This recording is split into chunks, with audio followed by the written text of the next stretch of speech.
Bos arogan paksa karyawan masuk kerja saat sakit, endingnya malah ketiban sial. Bayangin kamu lagi sakit parah. Badan panas, muntah nggak berhenti, sampai hampir pingsan. Tapi, manajer kamu malah maksa masuk kerja, kalau nggak, dipecat. Yang terjadi selanjutnya? Malah jadi bumerang buat si manajer. Ada seorang karyawan muda, kerja di supermarket. Dia pegawai teladan. Jarang bolos, jarang telat, selalu rajin. Selama 9 bulan terakhir, nggak pernah izin sakit. Sampai suatu malam, dia tumbang. Demam tinggi, badan panas dingin, muntah-muntah, sampai jatuh pingsan di kamar mandi. Besok siang dia harus kerja. Tapi jelas, itu mustahil. Dia pun telepon manajernya, sebut saja Steve. Steve terkenal arogan. Gak pernah percaya karyawan sakit, kecuali teman dekatnya. Percakapan terjadi. Steve, aku sakit.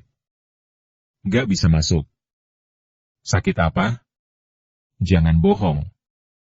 Kayaknya flu, semalaman muntah-muntah, demam. Kalau flu kamu gak bisa bangun. Kalau gak masuk, kamu kupecat. Kecuali bawa surat dokter.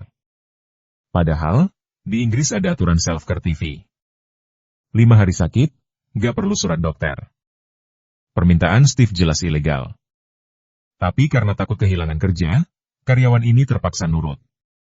Dengan badan lemah, hampir jatuh, dia jalan kaki 25 menit ke klinik. Dokternya marah besar. Pasien flu gak seharusnya datang ke klinik. Setelah dengar ancaman Steve, si dokter berubah haluan. Dia berkata, "Oh, dia mau surat sakit ya? Oke, aku kasih. Tapi bukan surat biasa." Dokter tulis begini. Pasien dipaksa datang oleh manajer, padahal ilegal.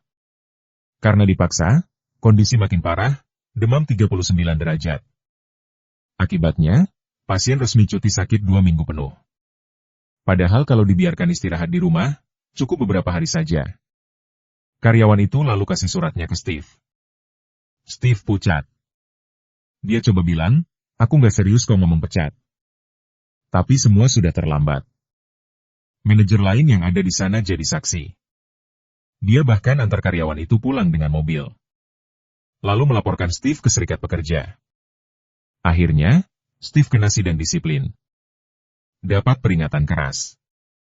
Sementara si karyawan, hanya butuh beberapa hari buat pulih. Lalu nikmati sisa cuti 2 minggu penuh dengan gaji dibayar. Dan yang paling ironis, Steve terpaksa lembur, gantiin posisi staf yang sakit. Pelajarannya simpel.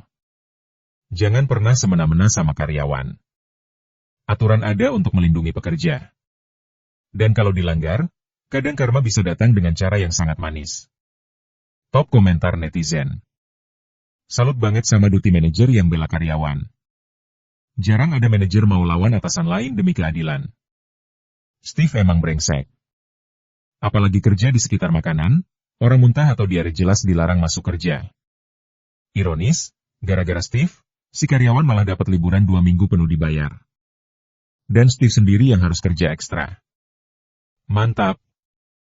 Dipaksa masuk kerja malah berakhir liburan 2 minggu dibayar penuh, manis banget kan? Kalau kamu punya kisah serupa, komentar di bawah. Dan jangan lupa, tekan tombol subscribe sekarang juga.